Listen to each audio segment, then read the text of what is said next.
امام حسین علیہ السلام نے فرمایا ہے،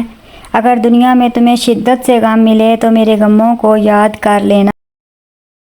مولا علی فرماتے ہیں کہ کسی بھی کامیابی کو دماغ میں اور ناکامیوں کو دل میں جگہ مت دینا، کیونکہ کامیابی جب دماغ پر آ جاتی ہے تو تکبر میں بن جاتی ہے، اور ناکامی جب دل میں آ جاتی ہے تو مایوسی بن جاتی ہے۔ اور جب انسان میں مایوسی آ جاتی ہے تو انسان بالکل اپنے آپ کو ختم کر دیتا ہے، اور جب انسان میں تکبر آ جاتا ہے تو انسان اپنے آپ کو سب سے اونچا اور بلند سمجھنے لگتا ہے۔